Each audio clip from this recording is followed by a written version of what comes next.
السلام علیکم ناظرین، امید ہے آپ سب خیریت سے ہوں گے۔ آپ سب کو اسمارٹ تھنکنگ میں خوش آمدید کہتے ہیں۔ ناظرین، آج ہم آپ کے لیے لائے ہیں ایک نیا موضوع۔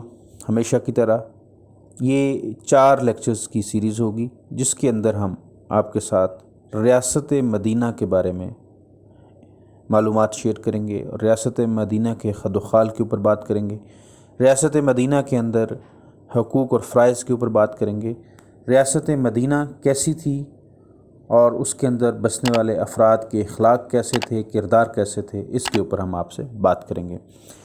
ناظرین، نبی علیہ السلام کی ذات اقدس رہتی دنیا تک تمام آنے والے انسانوں کے لیے مشعل راہ ہے، اسوہ حسنہ ہے اور ہدایت کا سرچشمہ ہے۔ اسی طرح مدینہ منورہ کی ریاست آئندہ کے لیے آنے والے تمام ریاستوں کے لیے بھی ایک بہترین ماڈل اور نمونہ ہے، جہاں قرآن و سنت کی واضح تعلیمات کی روشنی میں فلاحی نظام وضع کیا گیا تھا۔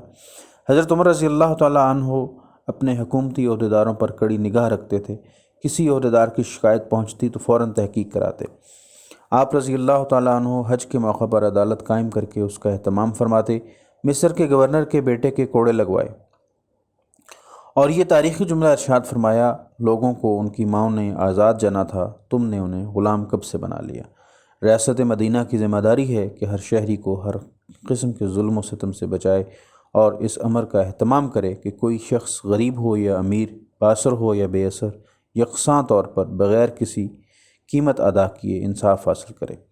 ناظرین، آج کے دن ہم آپ کے ساتھ مجموعی طور پر ریاست مدینہ کے اوپر بات کریں گے اور آنے والے 3 لیکچرز کے اندر ہم آپ کو کیٹیگری وائز تمام شعبہ جات کے اندر اور پھر وہاں پر بسنے والے افراد کے بارے میں، ان کے اخلاقیات کے بارے میں اور ان کے کردار کے بارے میں تفصیل کے ساتھ آگاہ کرنے کی کوشش کریں گے۔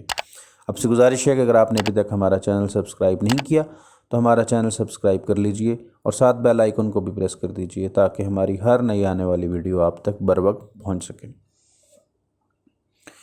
تو ناظرین، ہر شہری قانون کی نظر میں بالکل مساوی حیثیت رکھتا ہے۔ اسلامی قانون میں استثناء کی کوئی شک نہیں ہے۔ ریاست مدینہ ہر قسم کی بے حیائی، فحاشی، عریانی اور رقص و سرور سے پاک تھی۔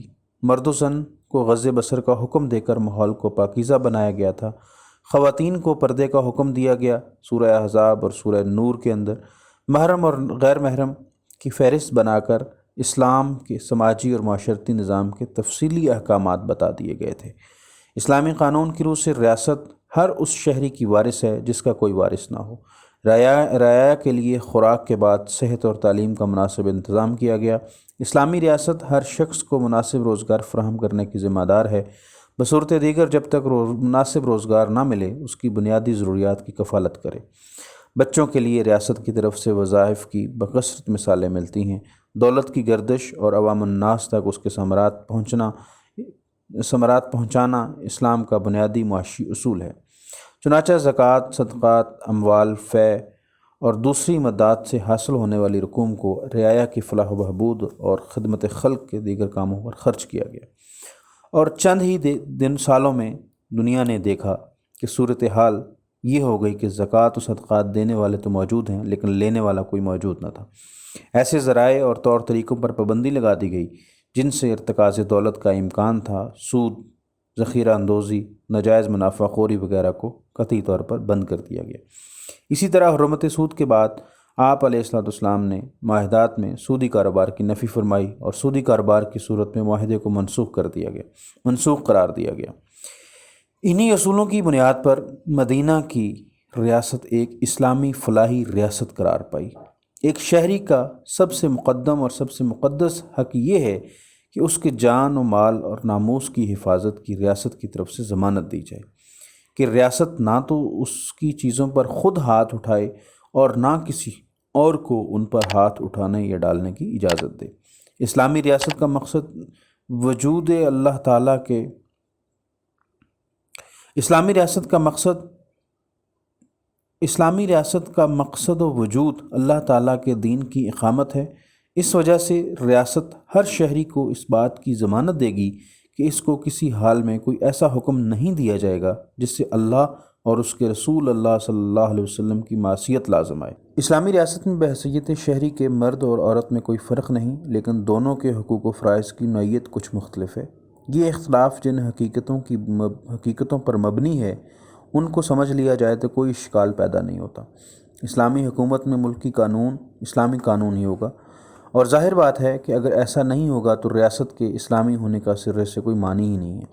البتہ ریاست یا اس کا قانون غیر مسلموں کے مذہب، تمدن، تہذیب اور شخصی قانون میں دخیل نہیں ہوگا۔ اسلامی ریاست میں ان کی جان، مال، عزت، آبرو اسی طرح محفوظ ہوگی جس طرح کے مسلمانوں کی۔ یہ ہے ناظرین نبی علیہ السلام کے وضع کردہ